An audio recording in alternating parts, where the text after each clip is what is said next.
হাই friends, এইটো দেখিছে আমাৰ নতুন ব'ৰ্ড। আৰু চাওক, ব'ৰ্ডসমূহ মানে কি হয়, 3 বছৰ 4 বছৰ ৰাখিব লাগে এখন ফাৰ্মত।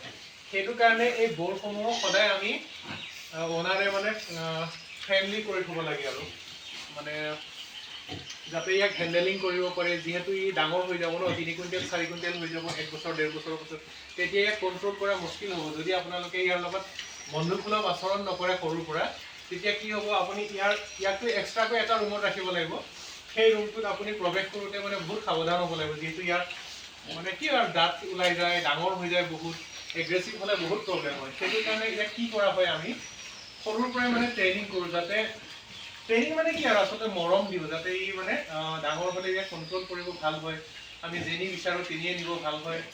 আৰু এনেকৈ মৰম কৰিলে মানে কি আৰু যেতিয়া এটা আপোনাৰ ফ্ৰেণ্ডশ্বিপ থাকিব গাহৰিটোৰ লগত, তেতিয়া মানে হেণ্ডলিং কৰিবও ভাল, চব ফালৰ পৰাই ভাল আৰু সেইটো কাৰণে মই ভাবোঁ স্পেচিয়েলি ব'ৰ্ডকেইটাৰ লগত মানে অনাৰজনে এটাচ হৈ থাকিব লাগে, যাতে ভাল হয় আৰু ফিউচাৰত।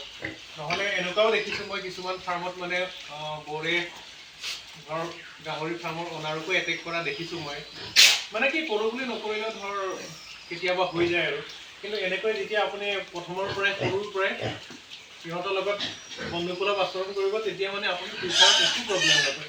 সেইটো চাওকচোন, কিমান ধুনীয়া ব'ৰ্ড আমাৰ। ইয়াক যদি এনেকৈ এতিয়া মই চুই দিওঁ, ই শুই যাব অলপ পাছত। এতিয়া দানা খাই আছে বাৰু, নহ'লে ই আৰামছে শুই যাব।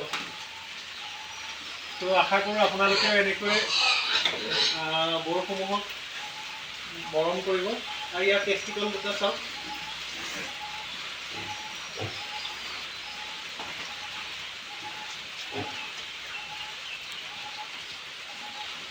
ধন্যবাদ।